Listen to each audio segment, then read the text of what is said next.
हाय, half-yearly exams आने वाले और कहीं ना कहीं टेंशन में हो कि अब एग्जाम में क्या हुआ, क्योंकि चीजें पढ़े हुए बहुत टाइम हो गया। तुम्हारे मैथ्स के जो चैप्टर हाफ ईयरली में आने वाले हैं उनके मोस्ट इंपॉर्टेंट टॉपिक्स लेके आया हूं विद प्रायोरिटी ऑर्डर। कैसा लगेगा आपको ये जान के अगर मैं आपसे कहूं कि आपके सिलेबस का हर टॉपिक बराबर इंपॉर्टेंस नहीं रखता। हो सकता है तुम लोगों ने अभी तक शायद पढ़ाई शुरू ना की हो सकता है अगर शुरू भी की तो चीजें भूल गए। यार ये नॉर्मल है, मुझे जानता हूं मैं, इसका प्रेशर लेने की जरूरत नहीं है, पहले ही समझो। तो आज की इस वीडियो में मैं आपको वो टॉपिक्स बताने वाला हूं जिससे गारंटीड आपको क्वेश्चन देखने को मिलेगा ही मिलेगा। ठीक है, प्रेशर लेने की जगह मेहनत करना स्टार्ट करो, बस भरोसा रखो और खुद पर भी और मुझ पर भी, और बस ये बताओ कि तुम्हें क्या चाहिए। उसके साथ पहले ये वीडियो के अंदर मैं चीजें बात बताने वाला हूं, वो ये तुम्हें सारे इंपॉर्टेंट टॉपिक्स, यानी जिन टॉपिक से तुम्हारे क्वेश्चंस आने के चांसेस, कौन से डायग्राम आने के चांसेस है, सारे के सारे, यानी तुमने अगर ये वीडियो देख ली तो हाँ तुम फोड़ सकते हो, और इसके साथ साथ कुछ और चीज भी देखनी पड़ेगी, बताता हूं। सबसे पहले बात करते हैं फिजिक्स की, और कहीं दूर नहीं जाएंगे। फिजिक्स के अगर अंदर मैं बात करूं मोशन चैप्टर की, तो मोशन चैप्टर के अंदर तुम्हारे सिंपल सा सबसे पहला टॉपिक तुम्हारा डिस्प्लेसमेंट और एवरेज वेलोसिटी पर ध्यान देना। एवरेज वेलोसिटी के क्वेश्चन सबसे ज्यादा इंपॉर्टेंट होते हैं, सबसे ज्यादा पूछे गए, हर साल हर स्कूल पूछता है, तो सब लोग एवरेज वेलोसिटी के क्वेश्चंस को बिल्कुल इग्नोर मत करना। डिस्प्लेसमेंट वाले क्वेश्चन होते हैं ना कि एक पार्टिकल यहां था, यहां से यहां पहुंचा, फिर थोड़ी देर बाद वापस आया, यही तुम्हें एवरेज वेलोसिटी से लिंक कर देंगे इन क्वेश्चंस को, ये क्वेश्चन जरूर कर लेना। और अच्छा कहां से करोगे सब बताऊंगा, टेंशन मतलब। मैं सिर्फ यहां स्ट्रेटेजी नहीं देना है तुम्हें, मोटिवेशन नहीं देना है, वो होप मोटिवेशन थोड़े दिन बाद गायब हो जाएगा।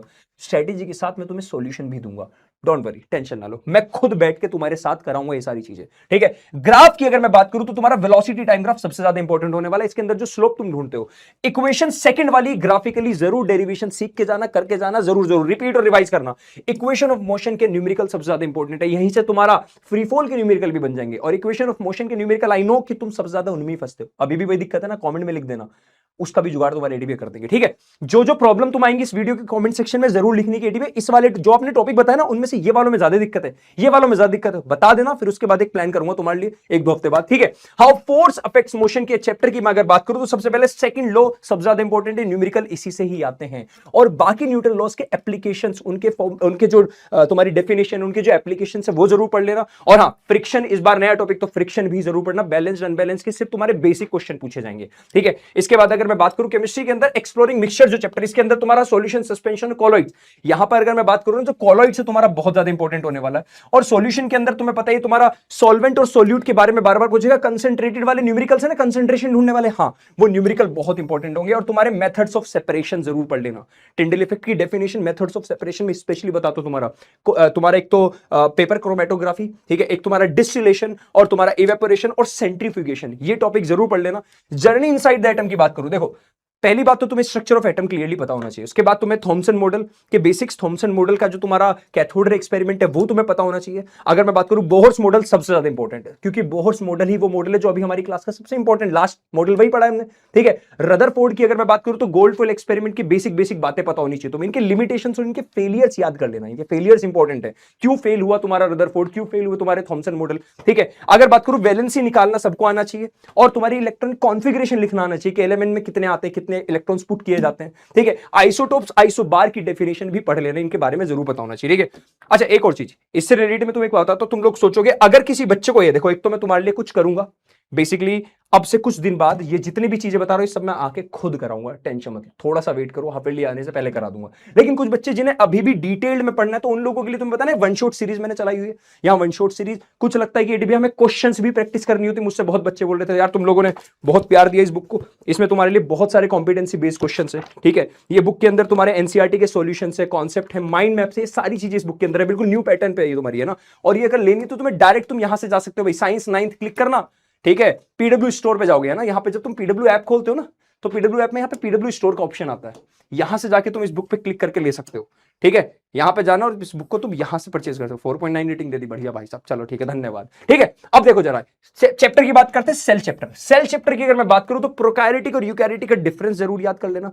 सेल का, प्लांट सेल का डायग्राम और प्लांट सेल और एनिमल सेल का डिफरेंस जरूर पढ़ लेना। ठीक है, इसके साथ साथ तुम्हें अगर सेल को हाइपरटोनिक या हाइपोटोनिक सॉल्यूशन में अगर रख दो तो सेल के साथ क्या होता है, प्लाज्मोलिसिस एक टॉपिक पढ़ाया था, ठीक है, वो जरूर पढ़ लेना। सेल डिवीजन में माइटोसिस और मियोसिस के तीन तीन पॉइंट्स याद करके जरूर जाना, इनका डिफरेंस पूछा जा सकता है। ठीक है, और हाँ, जो तुम्हारे सेल के ऑर्गेनल्स हैं, स्पेशली माइटोकॉन्ड्रिया, ठीक है, तुम्हारा ईआर, ठीक है, तुम्हारा क्या कहते हैं गोल्जाई बॉडीज, गोल्जाई एपरेटस, ठीक है, लाइजोसोम की सिर्फ एक दो लाइन जो तुम्हें पता है, लाइजोसोम का सुसाइड बैग ये वाला पॉइंट, यानी ये बेसिक वाले पॉइंट्स जरूर प्लास्टिड्स पढ़ लेना, ठीक है। और इसके बाद टिश्यू इन एक्शन की बात करूं तो भैया तुम्हारे कॉम्प्लेक्स परमानेंट टिश्यू हो गए, जाइलम फ्लोएम के जो तुम्हारे वेरियस पार्ट्स है ना, पायरेन्काइमा, फाइबर्स, ये सब जरूर याद कर लेना, दोनों का डिफरेंस याद कर लेना, ठीक है। कनेक्टिव टिश्यू पढ़ लेना, इसके अंदर तुम्हारे प्रोटेक्टिव मेरिस्टेमेटिक टिश्यू और परमानेंट टिश्यू का डिफरेंस जरूर पढ़ना, ठीक है। मेरिस्टेमेटिक के तुम्हारे जो तीनों टाइप्स है, एपिकल और तुम्हारा इंटरकैलरी, ये तीनों पॉइंट जरूर पढ़ लेना, ठीक है। और मस्कुलर टिश्यू में भाई तुम्हें एक काम जरूर करना है, डिस्ट्रीब्यूट जो डिफरेंस होता है ना स्केलेटल मसल और स्केलेटल में,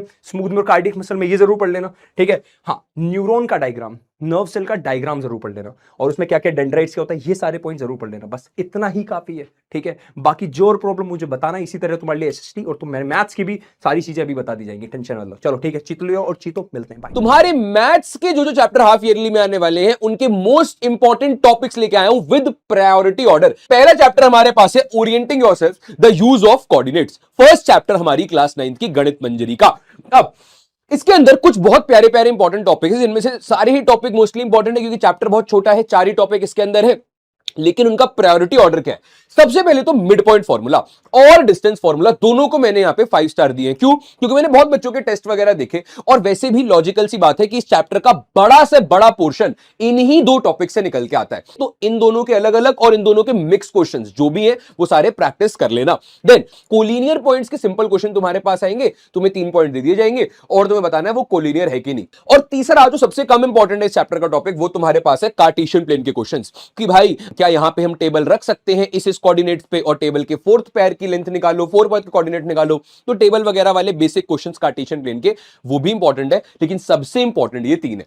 नेक्स्ट हमारे पास आता है अपना second chapter, that is introduction to linear polynomial. बहुत बड़ा चैप्टर है बच्चा, बहुत हैवी चैप्टर है, इतना बड़ा चैप्टर है, खत्म होने में ही नहीं आता, वेरी बिग वेरी बिग। अब इस चैप्टर का सबसे इंपॉर्टेंट टॉपिक जो मैंने हर बच्चे के स्कूल टेस्ट में देखा है, स्लोप एंड वाई इंटरसेप्ट, जो इस चैप्टर का आखिरी का हिस्सा है। Then linear growth and decay. अब लीनियर ग्रोथ एंड डीके वैसे तो बड़ी देर बाद शुरू होता है इस चैप्टर में, लेकिन मेरे को समझ नहीं आ रहा वो कैसे नाम लिखा गया। उससे पहले भी जो क्वेश्चंस हैं इस चैप्टर के, बहुत बड़ा पोर्शन, बीच का बहुत बड़ा चंक, वो लीनियर ग्रोथ एंड डीके के क्वेश्चंस पे ही है।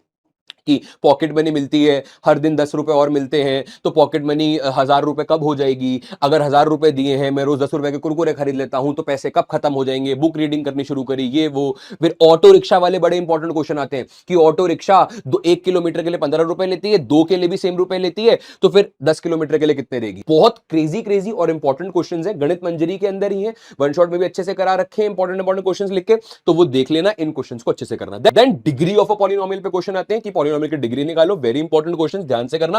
फिर ग्राफ बनाना आता है कि तुम्हें एक पॉलिनोमियल दे दिया, लीनियर पॉलिनोमियल, और उसका ग्राफ बनाओ। तो तुम 3-4 पॉइंट लेते हो, एक्स की वैल्यू पे वाई की वैल्यू, एक्स की वैल्यू वाई की वैल्यू, एक्स की वैल्यू वाई पे वैल्यू लेते हो ना, फिर उसका ग्राफ बनाते हो, पॉइंट मार्क कर करके, स्ट्रेट लाइन है ना।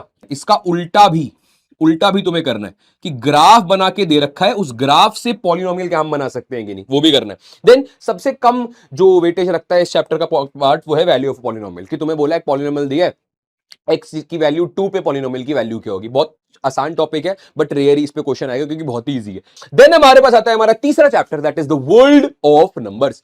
अब वर्ल्ड ऑफ नंबर्स चैप्टर का तुम्हें खास ध्यान रखना है। इस चैप्टर के अंदर तुम्हें बहुत सारे इंपॉर्टेंट टॉपिक्स दिखाई देते हैं, और सारे ही टॉपिक्स बहुत अच्छे खासे। जैसे इर्रेशनल नंबर्स, बहुत बड़ा टॉपिक है। इर्रेशनल नंबर्स क्या होते हैं, पी बाई क्यू की फॉर्म में नहीं लिख सकते हैं, उनकी डेसिमल एक्सपेंशन कैसी होती है, ये सब कुछ इसके अंदर कवर होता है, highest priority. Then plotting rational and irrational number और नंबर लाइन, देखने में एक लाइन लग रही है बट बहुत बड़ा टॉपिक है। रैशनल नंबर्स को प्लॉट करने के भी 2 तरीके होते हैं। फिर इर्रेशनल नंबर को प्लॉट करना है, वो भी अलग टॉपिक है। इर्रेशनल नंबर पूरा तुम्हारा कंपास वगैरह से प्लॉट होता है, रैशनल तो फिर भी इजीली प्लॉट हो जाता है। Decimal expansion of rational irrational number, कि इर्रेशनल नंबर टर्मिनेटिंग होते हैं, नॉन टर्मिनेटिंग रिपीटिंग होते हैं, और इर्रेशनल नंबर्स हमारे पास नॉन टर्मिनेटिंग नॉन रिपीटिंग होते हैं। इंपॉर्टेंट क्वेश्चन इस पे आता है।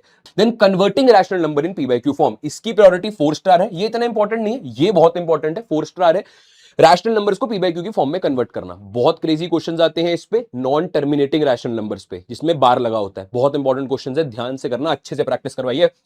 गलत नहीं होने चाहिए पेपर में, ठीक है। Then prove root 2 root 5 root 7 rational. भाई ये तो ओजी है, ओजी क्वेश्चन है। क्लास 10th का भी पहले चैप्टर का सबसे इंपॉर्टेंट क्वेश्चन, क्लास 9th के भी हमारे तीसरे चैप्टर का सबसे इंपॉर्टेंट क्वेश्चन। मैं दावा देके कहता हूं तुम्हारे पेपर में इस पे क्वेश्चन आएगा। Then finding rational numbers between two rational numbers. Easy तरीका है, दो तरीके तुम्हें करा रखे हैं मैंने, एक तो एवरेज लेने वाला तरीका, एक अपना इक्विवेलेंट फ्रैक्शन वाला। देन आखिरी चैप्टर हमारे पास आता है एक्सप्लोरिंग अलजेब्राइक आइडेंटिटीज। प्यारा चैप्टर है, इसमें कुछ खास तुम्हें अलग अलग टॉपिक्स मिलेंगे नहीं, सिर्फ आइडेंटिटीज है। लेकिन मैंने बहुत देखा है बच्चों को इस आइडेंटिटी के क्वेश्चन गलत करते हुए। तो बच्चा अपनी A cube plus B cube plus C cube minus 3abc is equal to A plus B plus C, A square plus B square plus C square minus ab minus bc minus C, सांस फूल गई।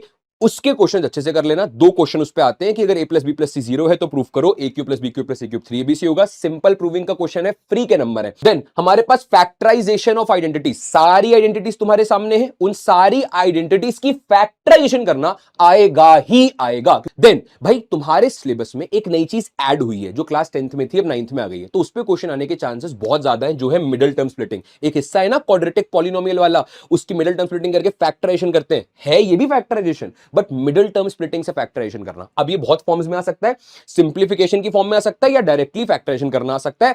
और तुम्हारी quadratic polynomial हो सकता है P की form में हो, एस की फॉर्म में हो, के की फॉर्म में हो, कुछ कॉमन लेना पड़े वो सब।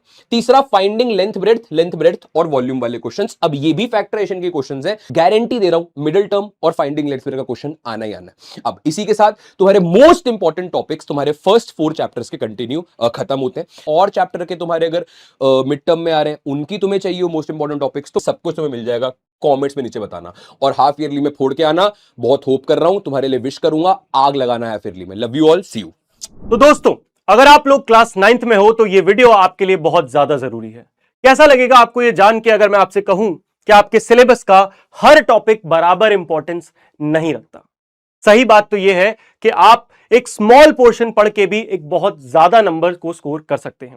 तो आज की इस वीडियो में मैं आपको वो टॉपिक्स बताने वाला हूं जिससे गारंटीड आपको क्वेश्चन देखने को मिलेगा ही मिलेगा।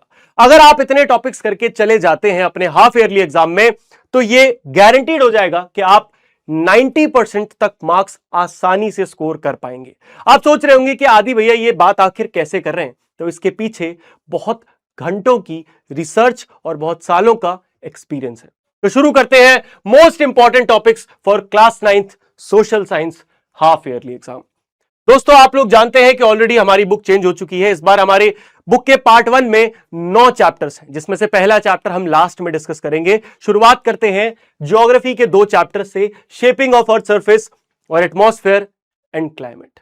मैं आपको वादा करता हूं कि जो टॉपिक्स मैं आपको बता रहा हूं, अगर आपने बस ये टॉपिक्स पढ़ लिए तो आप अपने हाफ ईयरली में बहुत आसानी से हर क्वेश्चन को अटेम्प्ट कर पाएंगे। शायद एक भी ऐसा सवाल नहीं मिलेगा आपको जो आप अटेम्प्ट ना कर पाओ। ध्यान से देखो, शेपिंग ऑफ अर्थ सरफेस की बात करें तो इसमें प्लेट टेक्टोनिक की थ्योरी सबसे इंपॉर्टेंट आती है। उसके बाद प्लेट बाउंड्रीज जो कि 3 टाइप की होती है, कन्वर्जेंट, डाइवर्जेंट और ट्रांसफॉर्म। उसके बाद एजेंट्स ऑफ ग्रेडेशन की बात करेंगे और उनसे बनने वाले लैंडफॉर्म्स की बात करेंगे।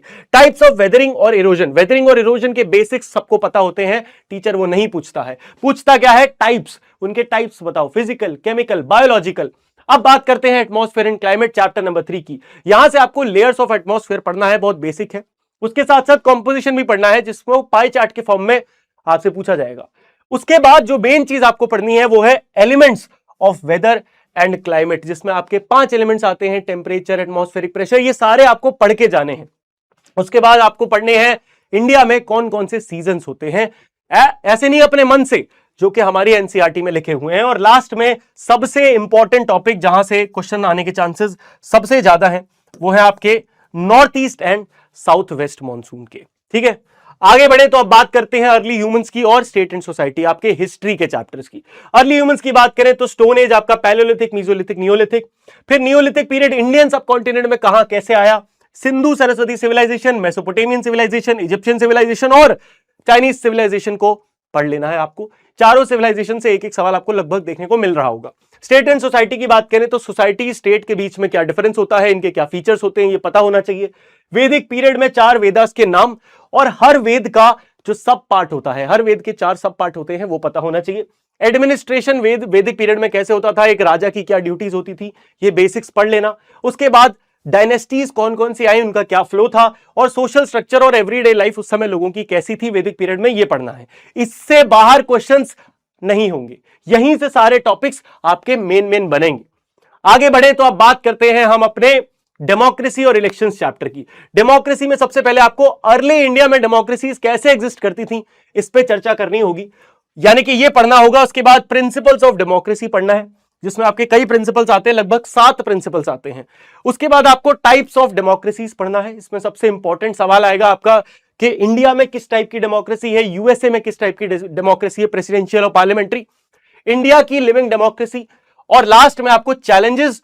और अगर टीचर मेरे जैसा रहा तो वो इमरजेंसी का टॉपिक जरूर पूछेगा, जो कि extra as a box add हुआ है। कई बार बच्चे उसको स्किप कर देते हैं, आप स्किप करने की गलती मत करना अगर फुल मार्क्स लाना चाहते हो तो। अब इलेक्शंस की बात करें, बड़ा चैप्टर है, सब कुछ नहीं पढ़ना है। क्या पढ़ना है? स्टेक होल्डर्स इलेक्शंस में कौन कौन होते हैं ये पढ़ना, इलेक्टोरल सिस्टम कैसे काम करता है, बेसिक इलेक्टोरल सिस्टम। 2 तरीके का इलेक्टोरल सिस्टम होता है आपका, FPTP, first pass the post, और प्रोपोर्शनल रिप्रेजेंटेशन। इन दोनों के बेसिक्स को समझ लेना। कंफ्यूजन हो रही है, यूट्यूब पे मेरा 1 शॉट देख लेना, काफी रहेगा, ठीक है। इसके बाद इलेक्शन के जो लॉज हैं, जिसमें आपके आरपीए के 2 लॉज आते हैं, वो पढ़ना। डीलिमिटेशन क्या होता है पता होना चाहिए। ईसीआई के क्या, ये नहीं पूछेगा कोई कि ईसीआई क्या होता है, घटिया क्वेश्चन। क्या पूछेंगे? ईसीआई का रोल क्या है, अच्छा क्वेश्चन है, ये पूछा जाएगा। पॉलिटिकल पार्टीज क्या होती है, इनके बारे में। और सबसे इंपॉर्टेंट सवाल कि क्राइटेरियाज क्या होते हैं स्टेट लेवल पे रजिस्टर होने के लिए, नेशनल लेवल पे रजिस्टर होने के लिए, मस्ट क्वेश्चन आएगा। एंड लास्ट में चैलेंजेस, ठीक है। अब सबसे इंपॉर्टेंट या फिर कहूं सबसे आसान, अगर आप लोगों के स्कूल में चैप्टर 1 अंडरस्टैंडिंग सोशल साइंस आ रहा है तो आपको इसमें कुछ भी इंपॉर्टेंट ऐसा है नहीं। आप एक बार पूरा रीड कर लो एनसीईआरटी, या फिर आप मेरा यूट्यूब पे 1 शॉट देख लो, that will be more than enough. इस कई स्कूलों में तो ये ऑलरेडी आ ही नहीं रहा। तो जितना मैंने आपको बताया है, अगर आप इतना 100% शिद्दत के साथ कर लेते हैं तो मैं आपको दावे के साथ ये वादा करता हूं दोस्तों कि आप अपने एग्जाम हॉल में जिस दिन बैठे होंगे ना, आप आज से 100 गुना ज्यादा कॉन्फिडेंट फील करेंगे। तो अब स्क्रीनशॉट ले लो इन सारे जितने भी इंपॉर्टेंट टॉपिक्स मैंने आपको दिए इनके, और जाओ और अपने एग्जाम में फोड़ के आओ। जय हिंद।